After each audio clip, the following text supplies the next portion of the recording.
വിശുദ്ധ മത്തായിയുടെ സുവിശേഷം 5-ാം അധ്യായം 43 മുതൽ 48 വരെ വചനങ്ങളിൽ ഈശോ നമ്മളെ പഠിപ്പിക്കുകയാണ്, ശത്രുക്കളെ സ്നേഹിക്കുക, അപ്പോൾ സ്വർഗ്ഗസ്ഥനായ പിതാവിൻ്റെ മക്കളായി മാറുക. ലേവ്യരുടെ പുസ്തകം 19-ാം അധ്യായം 18-ാം വചനത്തിൽ ദൈവം മോശയിലൂടെ ഇസ്രായേൽ ജനത്തിന് വിവിധ നിയമങ്ങൾ നൽകുമ്പോൾ അരുളി ചെയ്യുന്നുണ്ട്, നിന്നെപ്പോലെ നിൻ്റെ അയൽക്കാരെ സ്നേഹിക്കുക എന്ന്. എന്നാൽ ഈശോ വിശുദ്ധ മത്തായിയുടെ സുവിശേഷം 5:40 നമ്മൾ പഠിപ്പിക്കുകയാണ്, നാം നമ്മുടെ ശത്രുക്കളെയും സ്നേഹിക്കണം, നമ്മെ പീഡിപ്പിക്കുന്നവർക്ക് വേണ്ടി നാം പ്രാർത്ഥിക്കുകയും ചെയ്യണം, അപ്പോൾ നമ്മുടെ സ്വർഗ്ഗസ്ഥനായ പിതാവിൻ്റെ മക്കളായി തീരും. അവിടുന്ന് ശിഷ്ടരെയും ദുഷ്ടരെയും മേൽ സൂര്യനെ ഉദിപ്പിക്കുകയും നീതിമാന്മാരുടെയും നീതിരഹിതന്മാരുടെ മേലും മഴ പെയ്യിക്കുകയും ചെയ്യുന്നു. ഈ വചനം മനസ്സിലാക്കി തരുന്നു, ദൈവത്തിൻ്റെ കാരണം ഒരിക്കലും അവസാനിക്കാത്തതാണ്. അതിനാലാണ് വിശുദ്ധ മർക്കോസിൻ്റെ സുവിശേഷം 10-ാം അധ്യായം 18-ാം വചനത്തിൽ ഈശോ പഠിപ്പിക്കുന്നത്, ദൈവം ഒരുവനല്ലാതെ നല്ലവനായി ആരുമില്ല എന്ന്.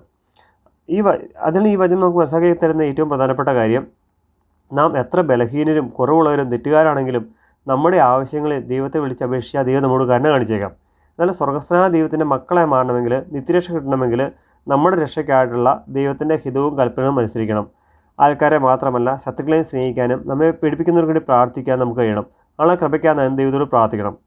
വചനം 46 മുതൽ ഈശോ പഠിപ്പിക്കുകയാണ്, നമ്മളെ സ്നേഹിക്കുന്നവരെ നാം സ്നേഹിക്കുകയും നമ്മുടെ സഹോദരങ്ങളെ മാത്രമേ നാം അഭിവാദനം ചെയ്യുന്നുവെങ്കിൽ വിശേഷഗതിയാൻ നാം എന്താണ് ചെയ്യുന്നത്? ചുവങ്കാരും വിജാതിരും അത് തന്നെയല്ലേ ചെയ്യുന്നതെന്ന്. അതായത് ദൈവത്തിൻ്റെ മക്കൾ പാപികളുടെ വഴിയെ നടക്കരുത്. നമ്മുടെ ചുറ്റുമുള്ള പാപത്തിൻ്റെ വഴിയിൽ സഞ്ചരിച്ചാലും നാം ആ വഴിയിൽ കടന്നു പോകരുത്. നാം ദൈവത്തിൻ്റെ മക്കൾക്ക് യോജിച്ച വിധത്തിൽ നന്മയുടെയും പ്രകാശത്തിൻ്റെയും വിശുദ്ധിയുടെയും മാർഗത്തിലൂടെ ചിരിക്കണം.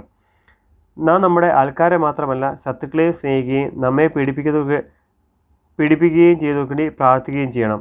പാപികളുടെ മാർഗത്തിൽ ചിരിക്കാതെ സ്വർഗ്ഗസ്ഥനായ പിതാവിൻ്റെ മക്കൾക്ക് യോജിച്ച മാർഗത്തിലൂടെ ചിരിക്കാൻ നാം പരിശ്രമിക്കണം. നല്ല കൃപയ്ക്കാൻ നാം ദൈവത്തോട് പ്രാർത്ഥിക്കണം.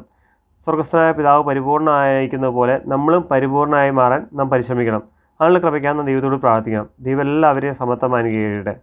ചാനൽ നല്ലതെന്ന് തോന്നുമെങ്കിൽ സബ്സ്ക്രൈബ് ചെയ്യുക, ലൈക്ക് ചെയ്യുക, ഷെയർ ചെയ്യുക. ദൈവം എല്ലാവരെയും സമത്വമായി അനുഗ്രഹിക്കട്ടെ. ആമേൻ.